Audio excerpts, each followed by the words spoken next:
Hello everyone.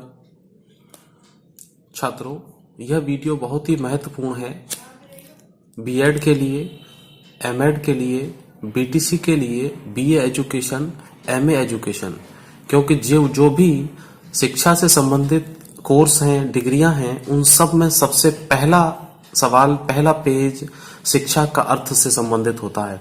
और ये बड़ा कंफ्यूज करता है जो पहली बार इसमें देखते हैं या प्रयास करते हैं या पढ़ते हैं। हालांकि शिक्षा का अर्थ सभी जानते हैं कि कुछ न कुछ ज्ञान की चीजों से है, कुछ शिक्षा का अर्थ सीखने से है, लेकिन ये थोड़ा सा मार्मिक है। जब आप विषय में प्रवेश करेंगे तो थोड़ा सा इसके अंदर पूर्णता की ओर प्राप्ति देंगे कि शिक्षा का अर्थ होता क्या है। तो यह वीडियो इन सभी के लिए महत्वपूर्ण है। इस वीडियो के अंतर्गत मैं आपको आज बता रहा हूं शिक्षा का अर्थ है, शिक्षा के अलग अलग मीनिंग और शिक्षा की परिभाषाएं। तो लास्ट तक, इस मोमेंट तक वीडियो को देखिएगा। मैं आपको बहुत अच्छा समझाने वाला हूं जो पूरा क्लियर हो जाएगा। देखिए, शिक्षा से हम सभी लोग परिचित होते हैं कि शिक्षा क्या है। कि शिक्षा हमारी जो कुछ ज्ञान है हम सीखते हैं, जो ज्ञान लेते हैं, स्कूल में ज्ञान लेते हैं, विद्यालय में लेते हैं, वो सभी कुछ शिक्षा है। लेकिन कहीं उससे ज्यादा भी है। ये ध्यान रखिए। थोड़ा सा मैं आपको इसका इतिहास बताने की कोशिश करता हूं कि इतिहास में क्या है। इसके में बिल्कुल एंशिएंट पीरियड में चलते हैं कि जो प्रागैतिहासिक काल था उस वक्त भी शिक्षा का प्रारंभ हो चुका था। जब जीवन में व्यक्ति को शुरुआत हुई थी एकदम जिस पृथ्वी पर, उस वक्त भी व्यक्ति ने कुछ न कुछ सीखा होगा और उस सीखने के दौरान अपने वातावरण के साथ अनुकूलन करने, आचरण करने और उसके साथ ढलने का जो प्रयास किया था और जीवन रक्षा के लिए उसने अपनी बुद्धि का प्रयास किया था, तो ये भी एक शिक्षा का ही रूप था। ये भी वही सीखने का था, क्योंकि उस वक्त का जो वातावरण था वो सीखने सिखाने का, पढ़ने पढ़ाने का, स्कूल कॉलेज का नहीं था। उस वक्त केवल व्यक्ति अपनी आवश्यकताओं की पूर्ति कर ले, इतना ही पर्याप्त था। तो उस वक्त जो वहां के वातावरण के साथ जो व्यवस्थापित हो जाता था वो व्यक्ति सफल होता था, जो व्यवस्थापित नहीं हुआ वो व्यक्ति नष्ट हो जाया करता था। वो उस परिस्थितियों के वशीभूत हो जाया करता था और वहां पर सफल नहीं हो पाता था। तो उसके बाद जब व्यक्ति को ज्ञान हो गया और ज्ञान होने के बाद वो थोड़ा सा घर बसाकर रहने लगे, अपने परिवार कबीलों के साथ रहने लगे, वहां पर माँ प्रथम गुरु आई और माँ ने ही उस बालक को बहुत सारा ज्ञान दिया। तो प्रथम गुरु माँ है और दूसरा उसका परिवार, पड़ोस, समाज, समुदाय उसे सब कुछ सिखा देता है। और जो हमारा विद्यालय होता है ये भी एक समुदाय का ही हिस्सा होता है, समुदाय ही है, एक छोटा समाज के रूप में भी है। आगे इस चीज का हम लोग विस्तृत अध्ययन करते हैं। लेकिन अब चलते हैं जिस टॉपिक की ओर हम लोग लगे हुए हैं उस टॉपिक की, इस शब्द की उत्पत्ति के बारे में देखते हैं कि क्या है। तो जो संस्कृत भाषा का एक शिक्ष शब्द है इससे बना हुआ है और शिक्ष का अर्थ होता है सीखना और सिखाना। इसमें अ प्रत्यय लगा हुआ है और आ प्रत्यय लगाने के बाद ये शब्द बन जाता है शिक्षा। तो ये इसका संस्कृत का शाब्दिक अर्थ होता है। अब लेते हैं इसका मीनिंग और देख लीजिए। इसका मीनिंग होता है सीखना और सिखाना। देखिए, जिसका अर्थ होता है सीखना और सिखाना। कोई व्यक्ति किसी से सीख रहा है और कहीं किसी को कुछ सिखा रहा है तो वह है शिक्षा। ठीक है। हालांकि सीखने का एक साइड काम चलता भी रहता है, सिखाने का भी कार्यक्रम चलता रहता है, लेकिन दोनों प्रक्रियाएं लगभग साथ साथ ही चला करती हैं।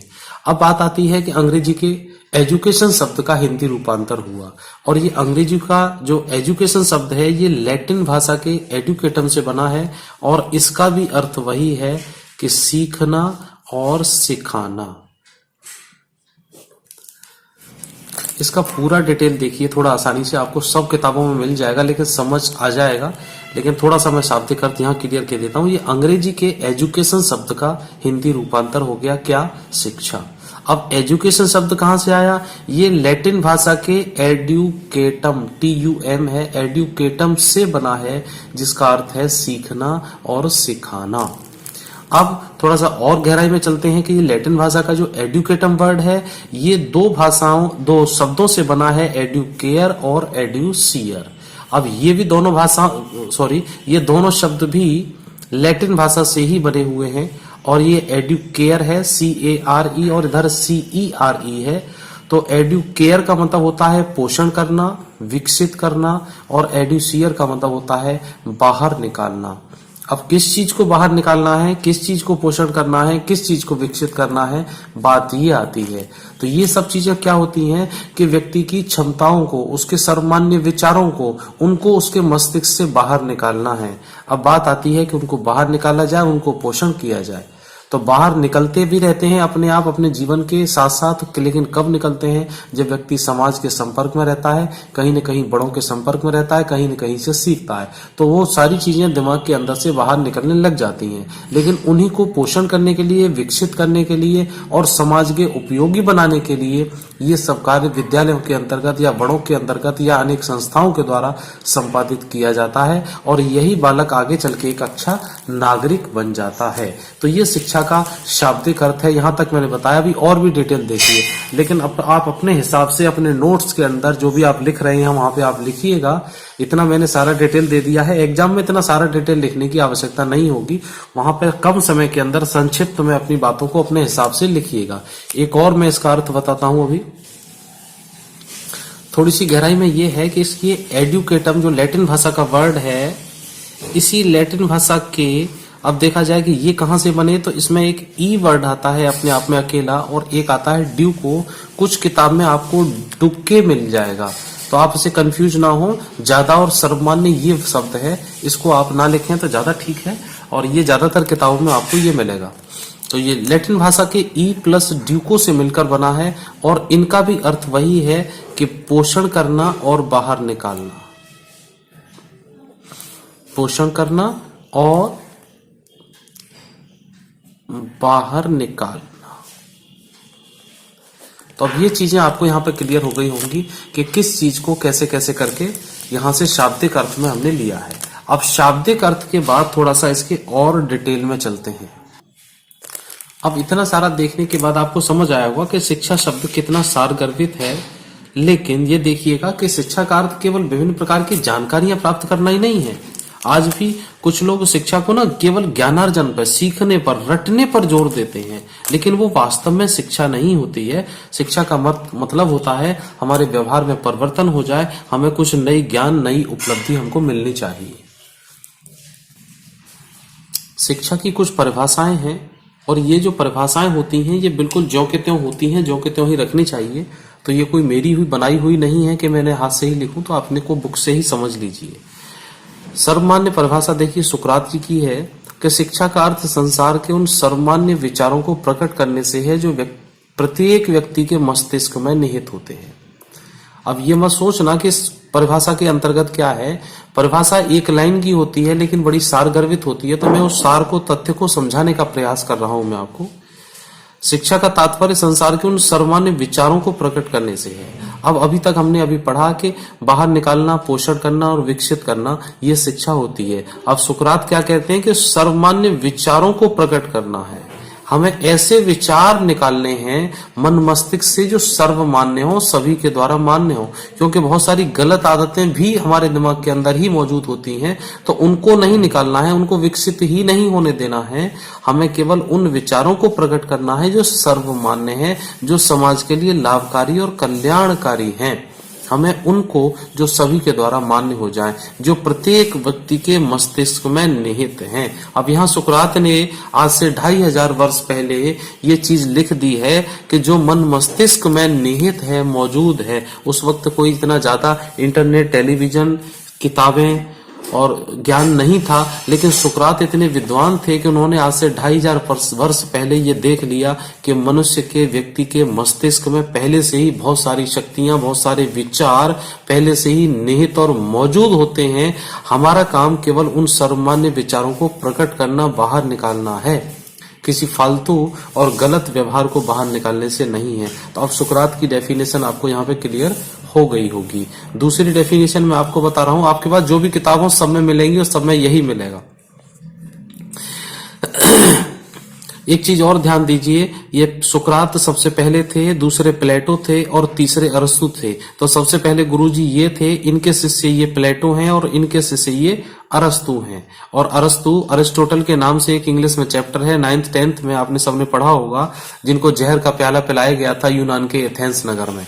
तो आज से 2500 वर्ष पहले इन लोगों को कोई पहचानता नहीं था और वहां राजदंड के कारण इनको जहर का प्याला पीना पड़ा। और आज हम लोग इन्हीं का परिभाषा, इनके एक एक शब्द को आज विभिन्न कोर्स में पढ़ रहे हैं। अनेक ज्ञान की बातें, अनेक परिभाषाएं, अनेक कंसेप्ट इन्होंने विज्ञान में भी दिए हैं, बायोलॉजी में भी दिए हैं, अलग अलग देखिएगा अर्थशास्त्र में भी इनकी डेफिनेशन मिल जाएंगी आपको, नागरिक शास्त्र में भी, पॉलिटिकल साइंस में भी आपको मिल जाएंगी। तो ये कोई ऐसे नहीं थे, लेकिन किसी वजह से इनको जहर का प्याला दिया गया था, राजद्रोह के कारण, समझ लीजिए।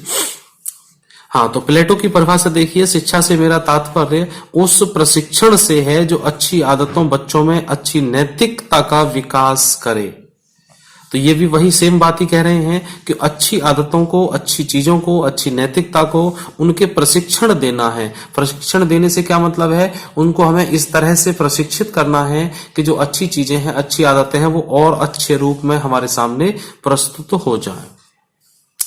तीसरा आता है, अरस्तु की परिभाषा है, शिक्षा व्यक्ति की शक्ति का, विशेष रूप से मानसिक शक्ति का विकास करती है, जिससे वह सत्यम शिवम सुंदरम के चिंतन का आनंद उठा सके। दोबारा फिर देखिए, शिक्षा व्यक्ति की शक्ति का, ठीक है, इसमें शारीरिक मानसिक शक्तियां दोनों शामिल हो गई हैं, लेकिन फिर कहते हैं विशेष रूप से मानसिक शक्ति का विकास करती है। जरूरी नहीं है व्यक्ति शरीर से बलवान हो जाए तो वो ज्ञानी हो जाएगा। शरीर से बलवान होना अलग बात है, मानसिक बलवान होना अलग बात है, ठीक है। तो शारीरिक, मानसिक, आध्यात्मिक सारे विकास तो होते हैं, लेकिन उन्होंने किस चीज पे जोर दिया है, मानसिक शक्तियों का विकास करती है, जिससे वह परम सत्य, शिव और सुंदर का चिंतन कर सके, ठीक है। तो ये जो ट्रुथ है और ये जो गुडनेस है और जो ब्यूटी है, ये तीनों ही चीजें आदर्शवाद के अंतर्गत हम लोग पढ़ेंगे, इसका अध्ययन करेंगे और उसके चिंतन का आनंद उठा सकें। तो इसको समझिएगा, थोड़ा सा डिटेल इसका मैं आपको आदर्शवाद के अंतर्गत देता हूं। तो ये 3 परिभाषा मैंने आपको क्लियर कराई हैं। इसके बाद परिभाषाएं तो आपकी किताब में बहुत सारी मिल जाएंगी, मैं आपको सबको डिटेल नहीं करा रहा हूं, लेकिन थोड़ी सी 3 मैंने आपको ये वेस्टर्न करा दी है, एथेंस के, यूनान नगर के थे तीनों निवासी ये। अब एक गांधी जी की परिभाषा मैं आपको दिखाता हूं, शिक्षा से मेरा अभिप्राय मनुष्य के सर्वांगीण विकास शरीर, मस्तिष्क और आत्मा से है। तो गांधी जी क्या कहना चाह रहे हैं कि शिक्षा से क्या अभिप्राय है, बालक और मनुष्य के सर्वांगीण विकास, उसका चारों तरफ से विकास होना चाहिए। चारों तरफ से कौन सा, उसका आध्यात्मिक, सामाजिक, मानसिक, शारीरिक विकास और चारित्रिक विकास और आध्यात्मिक विकास, ये 4-5 तरह के जो विकास हैं, इसमें बहुत सारी चीजें आ जाती हैं और जो भी है सब इसी के अंदर इंक्लूड हो जाते हैं। तो मनुष्य के सर्वांगीण विकास शरीर, मस्तिष्क और आत्मा से है। हमारी आत्मा और मस्तिष्क, मन और दिल 2 चीजें भी हुआ करती हैं। इस पे भी एक अलग मेरा वीडियो है, आप प्ले लिस्ट में जाके देख सकते हैं। तो सर्वांगीण विकास शरीर से और मानसिकता से और उसकी आत्मा से, क्योंकि हमारी आत्मा की जो आवाज होती है वो हमारी इनर वॉइस होती है, वो गॉड गिफ्टेड वॉइस होती है। अगर हमारी वो भी ठीक है तो फिर हम अगर आत्मा की सुनते हैं तो कोई भी बात गलत नहीं होगी। ये सभी अच्छे व्यवहार के लिए, अच्छे काम के लिए, इन सब के लिए ही इस चीज पे जोर दे रहे हैं। देखिए कि बुक में परिभाषाएं तो बहुत हैं, लेकिन मैं आपको कोशिश कर रहा हूं अच्छी अच्छी परिभाषाएं जो ठीक ठाक हैं, जो आपको एग्जाम में लिखने के लिए कभी काम आएंगी। तो टैगोर की परिभाषा देखिए, सर्वोच्च शिक्षा वो है, इन्होंने और शिक्षा में भी सर्वोच्चता दे दी है, शिक्षा का विशेषण बना दिया। सर्वोच्च शिक्षा वह है जो हमें केवल सूचनाएं ही नहीं देती हैं। अब बहुत से आजकल के जो विद्यालय हैं वो केवल चीजों को रटवाते हैं। मैंने आपको कई वीडियो में बताया है कि केवल हम लोग क्या पढ़ते रहे हैं, noun is the person, place और थिंग, लेकिन इसके बाद भी, इसके साथ भी और इसकी गहराइयां तक नहीं पहुंच पाते हैं। तो केवल सूचना लेने से ही काम नहीं चलता, उसकी गहराइयों को भी समझिएगा कि वो क्या है। तो सूचना ही नहीं देती है, अपितु हमारे जीवन और संपूर्ण सृष्टि में तारतम्य स्थापित करती है, हमें अपने वातावरण के साथ समायोजन करवाती है, तारतम्यता स्थापित करवाती है। तो हम उस चीज को शिक्षा के रूप में ग्रहण करना चाहिए। ऐसी शिक्षा को ही टैगोर ने सर्वोच्च शिक्षा का नाम दिया है। मेरा कहने का मतलब है कि हम केवल रटते हैं चीजों को। छोटे छोटे बच्चों को मैंने देखा जो 1st, 2nd, 3rd में है, LKG वगैरह में है, वहां पर नाउन की डेफिनेशन को रटवा देते हैं, लेकिन बच्चे को ये नहीं बताते कि इसके अंदर गहराइयां क्या हैं। वो शुरुआत से लेकर हम उसी चीज को 10th और 12th हो जाती है, वो गहराई नहीं पता लग पाती। इससे आगे का टॉपिक आपको अगले वीडियो में मिलेगा। शिक्षा के स्वरूप क्या क्या हैं, शिक्षा की विशेषताएं कौन कौन सी हैं। तो एक अलग से प्लेलिस्ट है बनी हुई है बीएड का शिक्षा दर्शन का, तो उसमें से आप जाइएगा, वहां से आप देखिएगा, वहां से आपको पूरे डिटेल्ड वीडियो मिलेंगे। मैंने इतना आपको समझा दिया, बाद बाकी अपनी अपनी किताब से पढ़िएगा, अपना अपना नोट्स बनाइएगा, वहां से जो भी आपको डेफिनेशन अच्छी लगे वही आपको अपने अनुसार लिख लेनी है, हिंदी में भी और इंग्लिश में भी। इंग्लिश में लिखेंगे थोड़ा सा इंप्रेशन अच्छा हो जाता है, हो सकता है मार्क्स पे अंतर ज्यादा नहीं पड़ता है, मैं ये नहीं कहूंगा कि इंग्लिश वालों को मार्क्स अच्छे मिलते हैं, लेकिन प्रेजेंटेशन एक अच्छा रहता है थोड़ा सा अगर आप करते हैं तो उम्मीद करता हूं ये वीडियो आपके लिए कुछ कारगर सिद्ध हुआ हो, कुछ समझ आया हो। कमेंट बॉक्स में मुझे एक बार जरूर बताइएगा अगर आपको वास्तव में अच्छा लगा है, क्योंकि मुझे मोटिवेशन मिलेगा और मैं इस तरह की वीडियो आपके लिए फिर और आगे बनाता और भेजता रहूंगा। तो जुड़े रहिए मेरे साथ, बने रहिए, फिर मिलते हैं आपको अगले वीडियो में इसी के आगे अगले नए टॉपिक के साथ। Till then take care, have a nice day.